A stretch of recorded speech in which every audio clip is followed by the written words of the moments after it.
The fat controller sat in his office, hard at work, when he heard a knock at the door. Oh, bother.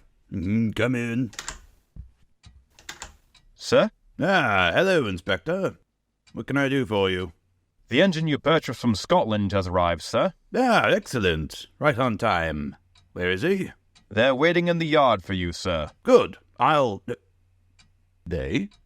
Yes, sir. There's 2 engines. 2 engines, Inspector? Yes, sir. We only ordered 1 engine. Send the other one back. Right. Certainly, sir. But, which one? Engines have numbers, Inspector. We bought number 57646. So send the other one back. Quite so, sir, but, there is a, complication. Excuse me? The engines are exactly alike, sir, and they don't have numbers. They said they lost them on the way. Lost them on the way? Engines can't lose numbers, Inspector. They're painted on. Yes, sir, of course, but they arrived without them. Is this a joke? No, sir, I get it. You're trying to put me on. You almost had me there, Inspector. Who put you up to this? Wasn't Loam? He's right outside the door, isn't he? Loam, you rascal, get in here. No, sir, this isn't a joke. The engines really don't have numbers. I see. Well, we'll just have to settle this nonsense then. Come on. The 2 engines greeted him cheerfully. Morning, sir. Greetings. So, I hear you 2 have lost your numbers. How did that happen? They must have slyly slipped it off, sir. Aye, you know how it is. I know.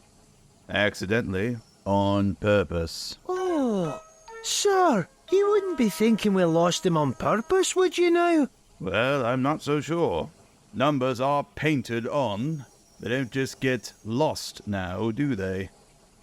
So, which one of you is 57646? Well, we've had lots of numbers over the years, sir. Neither of us know which we ended up with. Aye, we cannot see our cabsides after all. I see. What are your names? Donald, sir. And Douglas, sir. Good. Now we're getting somewhere. Your controller can tell me which of you is which. Oh, you'll get nae muckle help from him, sir. Why?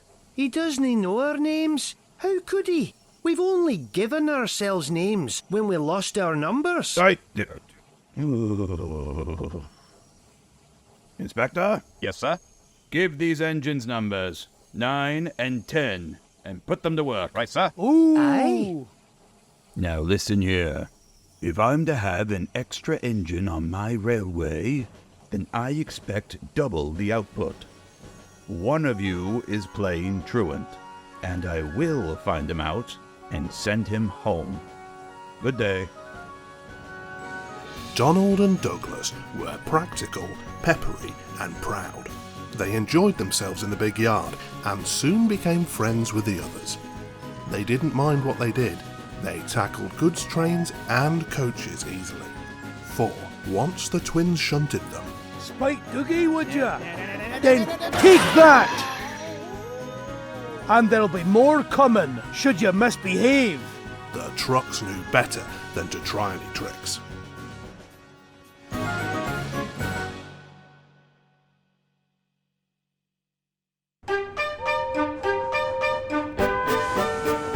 Every day, Gordon steamed into the big station with the express.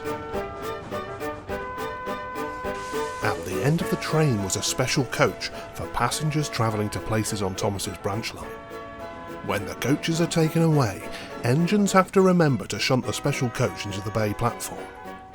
It doesn't wait there long, for Thomas, with Annie and Clarabelle, comes running from the junction to collect it. Thomas is very proud of his special coach. One afternoon, Douglas was looking after the yard while Duck was away. Gordon arrived with the express. Coaches, please! On my way. He was enjoying himself when an awful thought struck him. I hope the fat controller doesn't find out I shouldn't be here. Oh, I couldn't abide going back. Not with what's happening over there. Douglas worried so much over this that he forgot about Thomas's special coach. Where is it? Where is it? Huh? What's all this? Where's my coach? Coach? What coach? My special coach. The one that Gordon brings for me. It's gone. I must find it. Can't talk.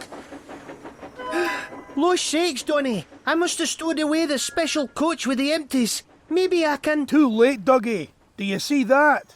The twins looked in horror as a mob of angry passengers erupted from the siding. They're complaining to the fat controller. No doubt he'll be coming here next. Oh no! The fat controller will send me away if he finds out it was my doing. What are we going to do? Hold your wish, Dougie. Listen, I have an idea. Now do as I say. The fat controller walked towards them. Douglas, with Donald's tender, waited with an innocent expression. Ah, number 9. And why have you not taken the goods? My tender is away, sir. So Dougie took it. See? I see. Some defect, I presume? Now tell me, why did number 10 leave so quickly? Maybe, sir. He saw you coming and thought he was late. Uh-huh. Let me get this straight. Number 10 was shunting the yard. The coach disappeared. We investigate, and you tell me that number 10 disappears too. All the while, your tender has been disconnected.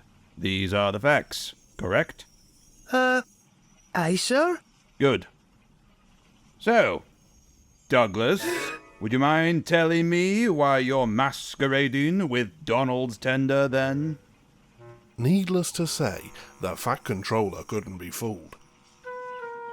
After that, Donald and Douglas agreed it best not to play any more tricks, for the fat controller was now keeping an even closer eye on them.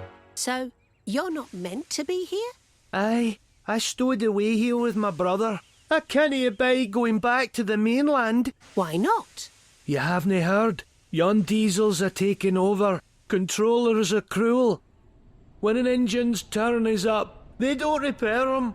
They put 'em on a cold, damp siding and then cut them up. Oh dear. We've got to make a good impression with the fat controller, or it's the same fate for Dougie. What a shame. I wish there was something I could do. Aye, that's mighty kind, Percy. But what?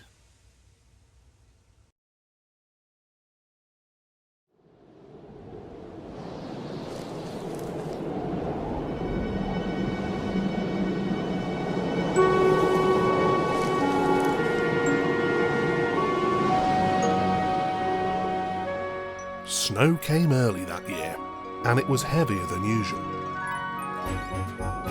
Most engines hate snow, but Donald and Douglas were used to it.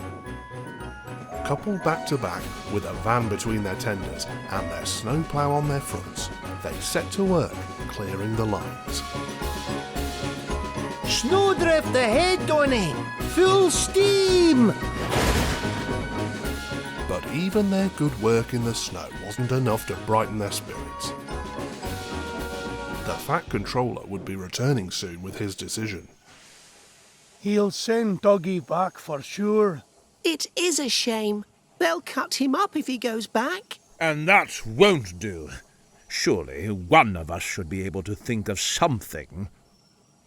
They all thought hard, but none knew what. But one morning, Percy came rushing into the yard. Everyone, I've got it. Edward says we need a depot station. Of course, a dissertation. But the question is... What is a desperation? It's when someone tells the fat controller something's wrong and ask him to put it right. Did you say tell the fat controller? Yes. So, who's going to do it then? Henry? Oh, no. I certainly can't. Donald? Nope, can't be one of us. Maybe Gordon? I propose that Percy be our disputation. Me? What? I can't. Oh, rubbish, Percy, it's easy. Well, that's settled then. Off you go, Percy. Bye-bye. Oh, fine. I really don't like this.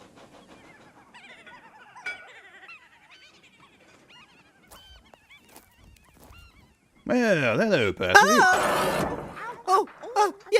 Yes, sir. Please, sir. You seem nervous, Percy. What's the matter? Please, sir. They've made me a desperation, sir, to speak to you, sir. I don't like it, sir. Do you mean a deputation, Percy? Yes, sir. Please, sir. It's about Donald and Douglas, sir. They say, sir, that if you send one away, sir, they'll be turned into scrap, sir. That would be dreadful, sir. Please, sir, don't send them away. Okay. They're nice engines, sir. Okay, thank you, Percy. That'll do. Yes, sir. The next day, the Fat Controller came to see the engines. So, I had a deputation yesterday. I understand all your feelings, but I do not approve of interference. Oh. Donald and Douglas. Yes, sir. Aye, sir. I hear your work in the snow has been good. Well done. For that, you both deserve new coats of paint. What colour would you like? Blue, sir, please. Very well. But your names will be placed on you. We will have no more masquerading. Thank you, sir. Does this mean that both of us? What it means is that I have decided... No one knew what the Fat Controller said after that, for the rest of his speech was drowned in a chorus of cheers and whistles. Donald and Douglas are practical, peppery and proud. They can tackle any job given to them and always do so without complaint. And it's for that reason that the Fat Controller never regretted his decision to keep numbers 9 and 10 on his railway.